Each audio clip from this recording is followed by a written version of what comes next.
Hello students, कैसे हैं आप सब। आशा करता हूं कि आप सभी लोग अपने स्टडी को हमारे साथ हमारे चैनल के साथ एंजॉय कर रहे होंगे। आज ये 9th लेक्चर है रे ऑप्टिक्स का, जिसमें चैप्टर है reflection and refraction of light.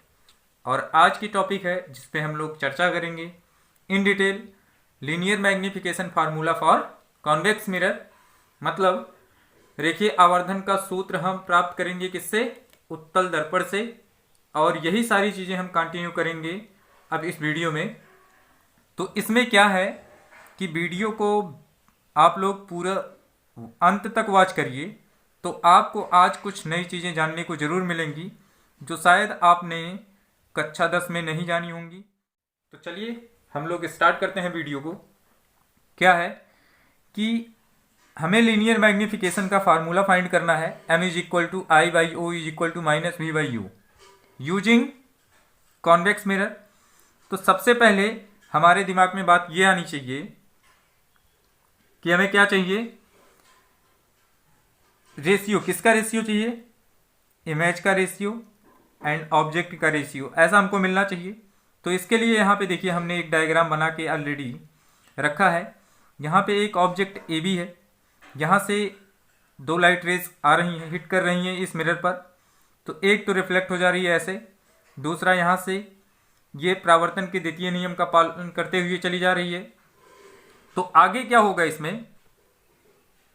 ये जो किरण है इसको जब बैकवर्ड एक्सटेंड करेंगे तो ये उत्तल दर्पण के फोकस पर कट करेगी, और ये जो परावर्तित किरण है इसको जब बैकवर्ड एक्सटेंड करेंगे तो ये इसी वाले रे को कट कर देगी इस पॉइंट पे। मतलब इमेज आपको यहीं ए डैश बी डैश मिल जाएगा।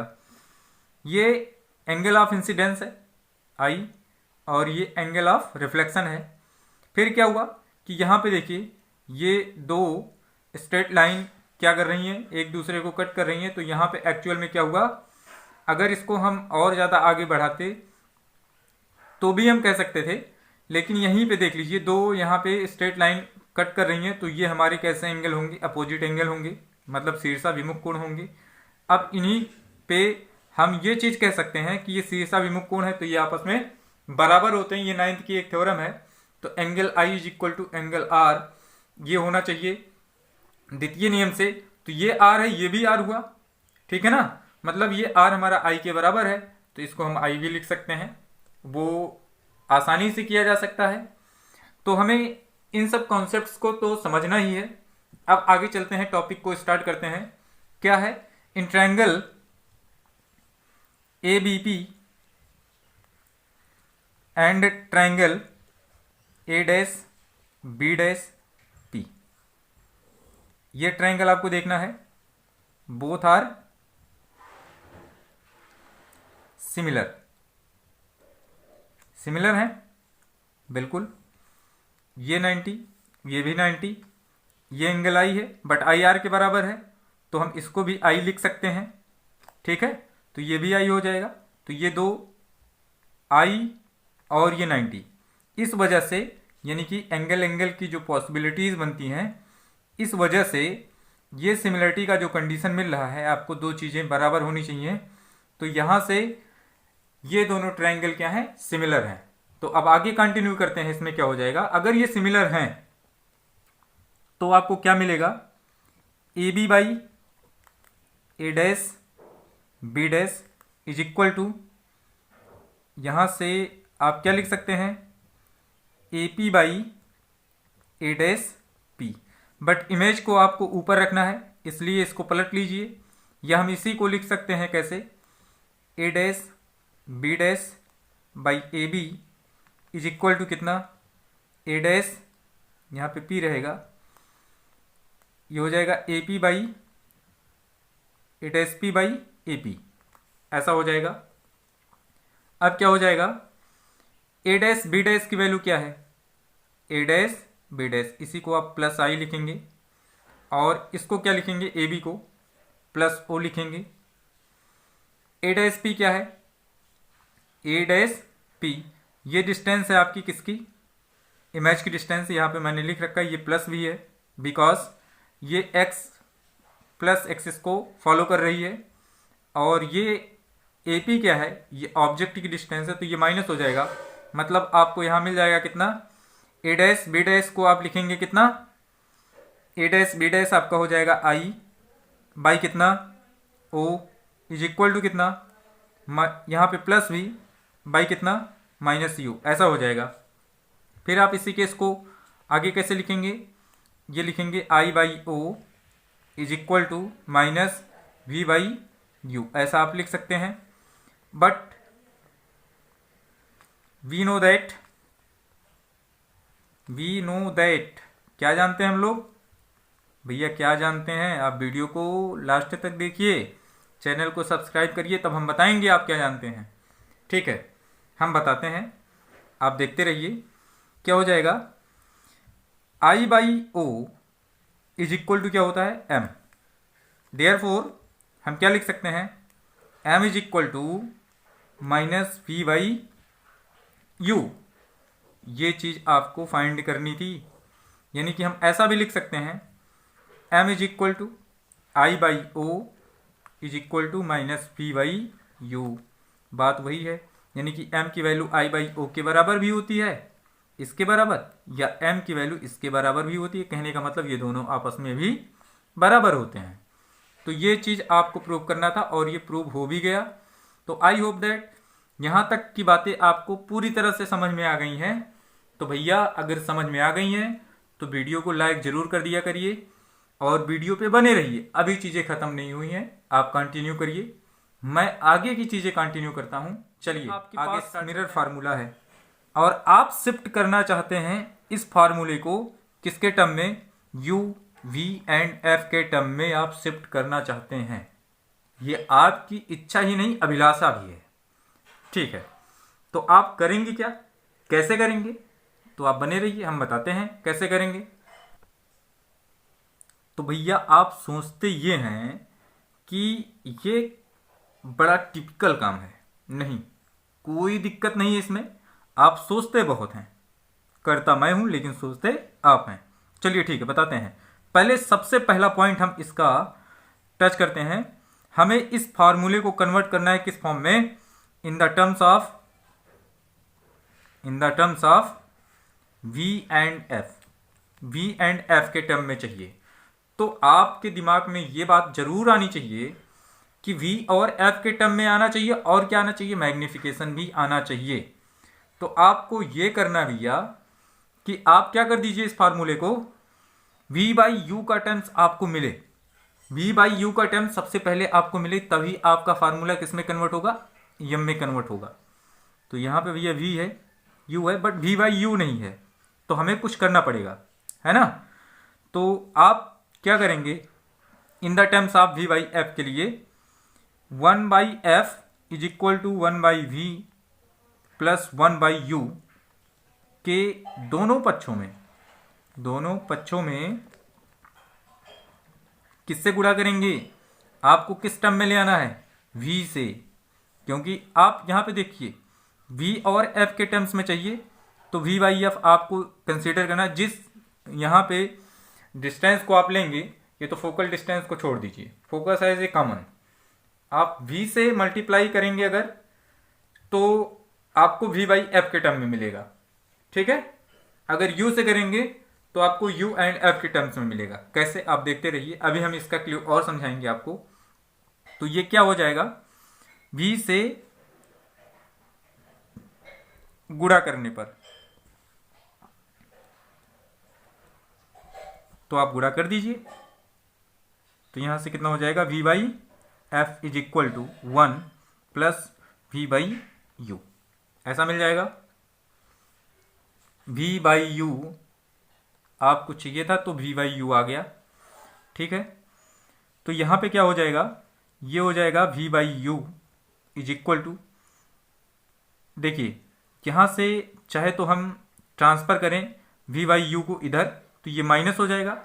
अभी क्या है, ये पूरी चीज इधर ट्रांसफर कर रहे हैं, तो 1 माइनस कितना हो जाएगा, v बाई एफ, मतलब ये प्लस था इधर आएगा माइनस हो जाएगा, ये माइनस सॉरी ये प्लस था इधर, तो इधर आएगा माइनस हो जाएगा, 1 अपने प्लेस पे ही है। तो minus v by u is equal to कितना, आप इसको लिख सकते हैं f minus v by f, ऐसा लिख सकते हैं, ठीक है। बट आप क्या जानते हैं, ये देखिए v by u minus we by u is equal to m, therefore m is equal to कितना हो जाएगा, f minus we by f. लीजिए भाई, हो गया, ये भी हो गया, एफ और वी के टर्म्स में हो गया। अब क्या है कि आपको अब दूसरा स्टेप चलना है। दूसरे स्टेप में आपको करना क्या है, आपको चलना है इन the terms of you and F,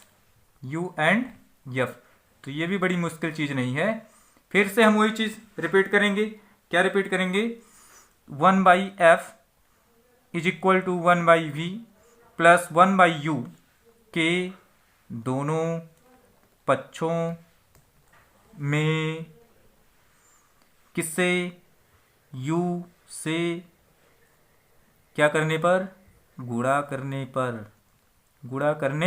पर। भैया जब आप गुणा करेंगे ना तो u और f के टर्म्स में मिल जाएगा फार्मूला।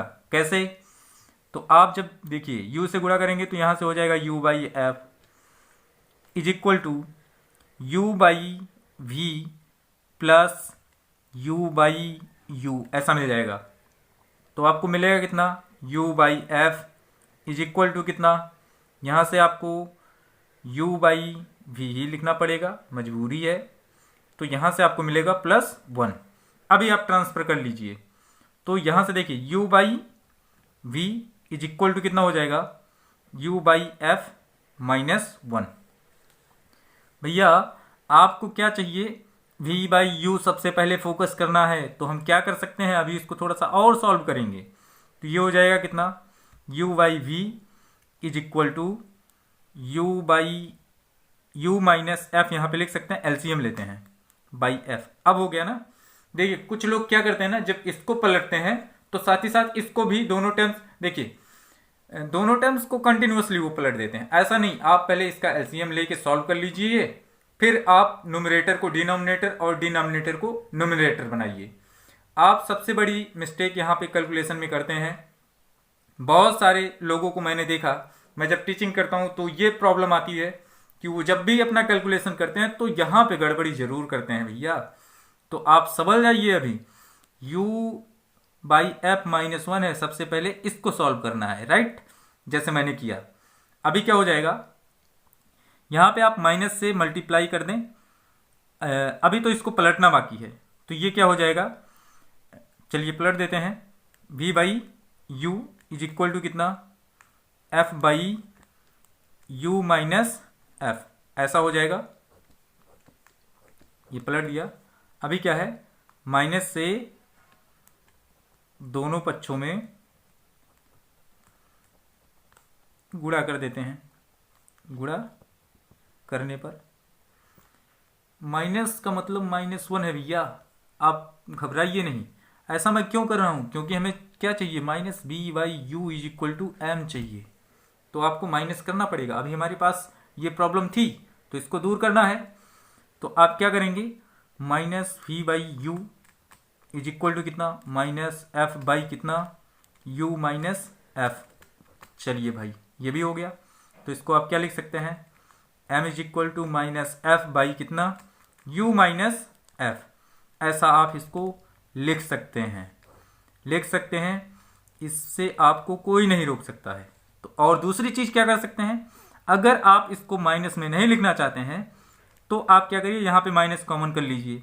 तो m इज इक्वल टू कितना हो जाएगा, ये -1 रहा, नीचे कितना हो जाएगा माइनस कॉमन, तो f पहले हो जाएगा, u बाद में हो जाएगा, मतलब f पॉजिटिव हो जाएगा, u निगेटिव हो जाएगा, f माइनस u।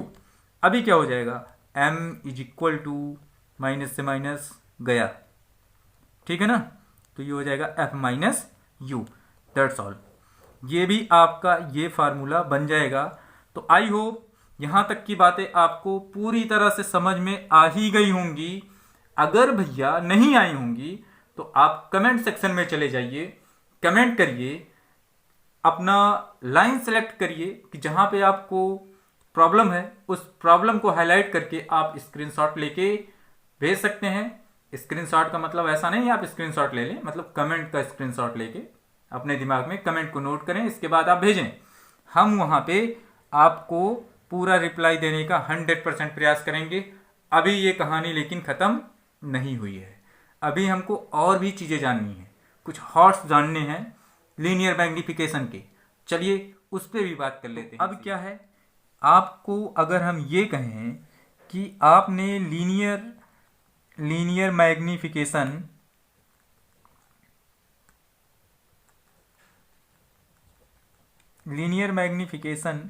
की टाइप आप बताओ, लीनियर मैग्निफिकेशन की टाइप आप बताओ, तो आप क्या बताएंगे? बहुत करेंगे आप, हमको ये बता देंगे कि सर ये आप जो बता रहे हैं एक कन्वेक्स मिरर से बनेगा और दूसरा कॉनकेव मिरर से बनेगा।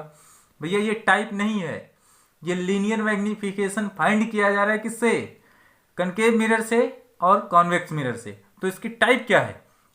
एक्चुअल में इसकी दो टाइप है। कितनी टाइप है? दो। एक है हमारा लॉन्गिट्यूडिनल और दूसरा है ट्रांसवर्स। ये इसकी टाइप है, मतलब इसको कहते हैं अनुदैर्ध्य और इसको कहते हैं अनुप्रस्थ। आप समझ लीजिए कि अगर ऑब्जेक्ट ये आपका, अगर मैं यहाँ पे एक डायग्राम बना के बताने का प्रयास करता हूँ कि यहाँ पे आपका ये क्या है, प्रिंसिपल एक्सिस ये आपका है। भैया यहाँ पे कोई लेटा है, मान लो आप ही लेट गए, चारपाई मिली और लेट गए, और यहाँ पे आपका इमेज कैसे मिला? इसी तरह से मिल गया, इसी पे, मतलब लंबाई के अनुदिश आप लेटे और प्रिंसिपल एक्सिस पे इमेज कैसा मिला? लंबाई के अनुदिश। कहने का मतलब ये हुआ कि और थोड़ा सा अगर फोकस करें तो ऑब्जेक्ट या इमेज, इन दोनों का प्रिंसिपल एक्सिस के साथ में जो एंगल है ना वो 0 डिग्री है। मतलब यहां भी देखिए, ये ऑब्जेक्ट थी, ये इमेज था, तो ये दोनों क्या कर रहे हैं? 0 डिग्री का एंगल बना रहे हैं। मतलब ये दोनों क्या हैं? प्रिंसिपल एक्सिस पर ही हैं और लंबाई के अनुदिश अपना इमेज बना रहे हैं। तो ऐसे मैग्निफिकेशन को, यानी कि तब इस केस में जो ऑब्जेक्ट और इमेज के लिए आप रेशियो फाइंड करते हैं कि m is equal to i by o, तो इस कंडीशन में जो आपको मिलेगा लीनियर मैग्निफिकेशन, वो कौन सा मैग्निफिकेशन होगा? लॉन्गिट्यूडिनल होगा। मतलब इसको आप ml से डिनोट करते हैं।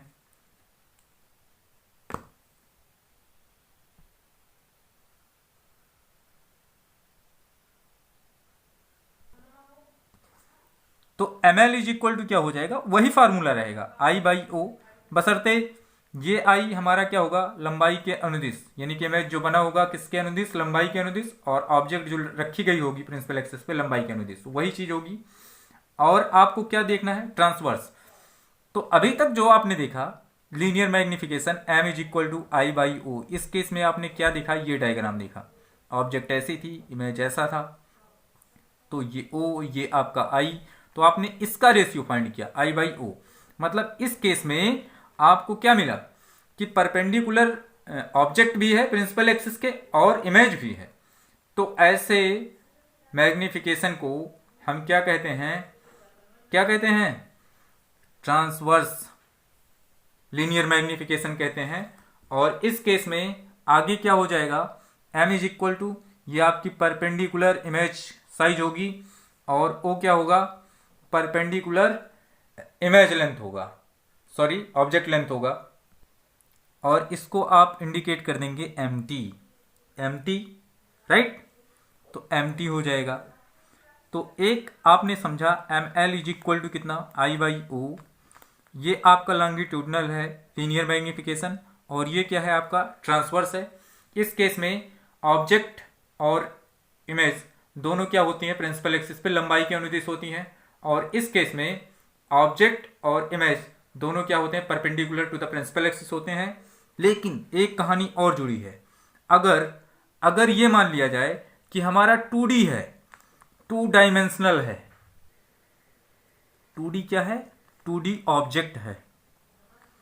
और हम ये कंसीडर कर लें 2D का मतलब ऐसे कुछ होगा, और जो यहाँ पे मिरर होगा ये इसके ही तल पर होगा। ऐसा अगर हम कंसीडर करते हैं तो इस केस में आपको इसका जो लीनियर मैग्निफिकेशन मिलेगा, है ना, इसका जो लीनियर मैग्निफिकेशन मिलेगा वो मिल जाएगा MT क्रॉस ML, ऐसा मिल जाएगा। इसको आप कैपिटल M लिख सकते हैं। तो आप इन सभी चीज़ों को ध्यान में रखिएगा। तब तक के लिए आप हमारे चैनल के साथ बने रहिए और भी लोगों को आप जोड़ते रहिए चैनल के साथ में। हम आपसे यही अपेक्षा करते हैं, और जहाँ पे आपको प्रॉब्लम आती है आप हमें कमेंट के थ्रू जाके बता सकते हैं। तब तक के लिए धन्यवाद।